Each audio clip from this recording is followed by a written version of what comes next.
عمومی طور پہ کہا جاتا ہے یہ دنیا والے ہیں یہ دین والے ہیں، اور یہ دو تقسیمات کر دی جاتی. یہ تقسیمات ہمارا دین ہمیں نہیں سکھاتا. دونوں پلڑے برابر رکھو، دنیا بھی اور دین بھی. اصل دنیا کیا ہے؟ ملا رومی بولے چیز دنیا از خدا غافل بدن. دنیا ہے کیا؟ خدا سے غافل ہونے کا نام دنیا ہے.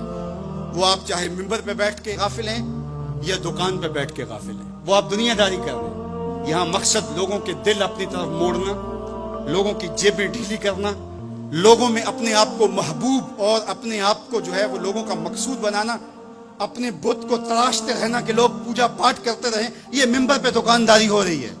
اور دوسرا دکان پہ بیٹھا ہے لیکن سچ کا دامن نہیں چھوڑتا. میرے حضور نے فرمایا سچا تاجر قیامت کے دن پیغمبروں کے ساتھ اٹھایا جائے گا. تو دنیا اور دین یہ دونوں ساتھ ساتھ چلتے ہیں. تو دین اور دنیا دو الگ الگ خانے نہیں ہیں. اسلام ترک دنیا سے روکتا ہے لیکن گھر کے دنیا سے بھی بچنے کی تلقین کرتا ہے. رہبانیت کا درس بھی نہیں دیتا. لا رہبانیت فی الاسلام. اسلام میں رہبانیت نام کی کوئی چیز نہیں ہے کہ تم گھر بار چھوڑ دو، تم بستی چھوڑ دو، تم کوہ غار کی زندگی اختیار کرو. اسلام کا یہ مزاج نہیں ہے. ابھی بات ہو رہی تھی، حضور نے مواخات قائم کیے مدینہ المنورہ، اور مواخات مدینہ یہ کائنات کا ایک انوکھا باب ہے، اور یہ ایک الگ مضمون اور عنوان ہے کہ دو افراد کو، ایک انصار لیا اور ایک مہاجر لیا، اور حضور نے ان کے درمیان مواخات قائم کر دی. تو حضرت ابو درداء اور حضرت سلمان فارسی کے درمیان حضور نے مواخات قائم کی. تو جن کے ساتھ بھائی چارہ تھا وہ پھر حال پوچھنے جاتے تھے کہ میرے بھائی کو پریشانی تو نہیں ہے. تو حضرت سلمان فارسی گئے حضرت ابو درداء کے گھر. تو دیکھا کہ حضرت ابو درداء کی بیوی وہ عام سے کپڑوں میں تھی. تو انہوں نے کہا کہ میری بہن یہ کیا ماجرا، میلے کچیلے واجبی سے کپڑے. تو کہا کہ تمہارے بھائی کو دنیا کے ساتھ کوئی رغبت نہیں ہے، عورت آراستہ ہو.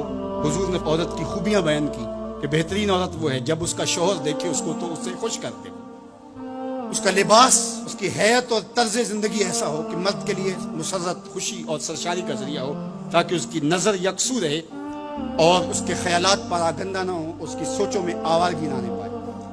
تو کہا کہ تمہارے بھائی کو رغبت ہی نہیں ہے دنیا کے ساتھ، اس لیے مجھے اس کی کوئی ضرورت نہیں ہوتی. خیر حضرت ابو درداء آئے تو کھانا لائے. تو حضرت سلمان فارسی نے کہا کہ آپ بھی کھائیے. کہا میں روزے سے ہوں. کہا کہ میں تو نہیں کھاؤں گا جب تک آپ نہیں کھائیں گے. تو نفلی روزہ مہمان کے لیے توڑا جا سکتا ہے. تو انہوں نے روزہ افطار کر لیا اور ساتھ بیٹھ کے کھانا کھایا. رات پڑی، سونے لگے. تو حضرت ابو درداء مصلی بچھا لیا. حضرت سلمان فارسی نے کہا کہ جناب آپ کو میرے ساتھ سونا پڑے گا. اللہ اکبر. یار وہ صوفی حضور کی تربیت کے پالے ہوئے تھے. آج تو پھر فتویٰ متوجہ ہو جاتا کہ اس نے مجھے نماز سے روکا ہے، یہ دارا اسلام سے خارج ہے. تو آپ نے کہا ٹھیک ہے، مہمان ہو، مہمان نوازی کا یہ بھی ایک ڈش ہے نا، چلو میں سو جاتا ہوں. سحری ہوئی تو سلمان فارسی اٹھے، ان کو اٹھایا، بیدار کیا. تہجد پڑھی دونوں نے.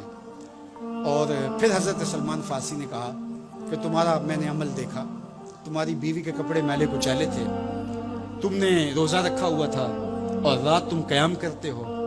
تو کہا کہ تمہارے نفس کا بھی تمہارے اوپر حق ہے، تمہارے اہل خانہ کا بھی تمہارے اوپر حق ہے، اور تمہارے رب کا بھی تمہارے اوپر حق ہے، اور تمہارے مہمان کا بھی تمہارے اوپر حق ہے، اور ہر ذی حق کا حق تمہیں ادا کرنا ہوگا.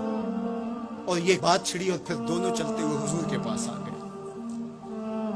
خوشا وہ وقت کے فیض عام تھا ان کا، خوشا وہ وقت کے بطحا مقام تھا ان کا. کیسے وہ لمحے تھے، آج تو وہ کوئی ملتا ہی نہیں ہے. درد ہو تو سنائیں کس کو، زخم ہو تو دکھائیں کس کو، دکھڑے ہوں کس کی دہلیز پہ رکھیں، کس کے کندھے پہ سر رکھ کے روئیں، کوئی رہا ہی نہیں ہے. تو وہ اٹھے اور حضور کے پاس آئے، اور حضرت سلمان نے اپنی کہانی سنائی اور ابو درداء نے اپنی بات کہی. تو میرے حضور نے کیا کہا سنو. ارشاد فرمایا صدق سلمان. کہا میرے سلمان نے سچ کہا ہے. تو ہمارا دین ہمیں یہ کہتا ہے کہ تمہاری زندگیاں خوبصورت ہو، رب کا حق بھی ادا کرو. اور حضور نے ایک شخص کو دیکھا وہ سخت کمزور ہے. تو آقا کریم نے فرمایا کہ کیا ماجرا ہے، تم بہت کمزور ہو، تو نے کوئی دعا تو نہیں کی تھی رب سے؟ کہا جی حضور میں نے اللہ سے دعا کی تھی. کیا دعا مانگی؟ کہا میں نے اللہ سے کہا مالک جو بھی تکلیفیں ہیں، مصیبتیں ہیں، وہ آخرت کے حصے کی بھی دنیا پہ بھیج دے تاکہ یہیں فارغ ہو کے جاؤں، آخرت میری صاف ہو جائے. تو بڑے دکھڑے ہیں، بڑے غم ہیں، بڑی اذیتیں ہیں، بڑی بیماریاں ہیں جس نے مجھے کمزور کر دیا. تو بظاہر بڑی اچھی بھلی بات تھی. کہ سارے دکھڑے دنیا پہ لے لی, آخرت صاف کر لی. لیکن میرے حضور نے کیا ارشاد فرمایا, فرمایا تو نے یہ کیوں کہا کہ آخرت کے دکھ بھی دنیا پہ مل جائیں, تو نے یہ کیوں نہیں کہا ربنا آتنا فی الدنیا حسنۃ وفی الآخرۃ حسنہ, اللہ دنیا میں بہتریاں دے دے, آخرت میں بھی بہتریت. وَكَذَلِكَ جَعَلْنَاكُمْ أُمَّةً وَسَطًا, جب تک ترازو پورا نہیں رکھو گے, جب تک دونوں پلڑے برابر نہیں ہوں گے, تم آگے کبھی نہیں بڑھ سکو گے.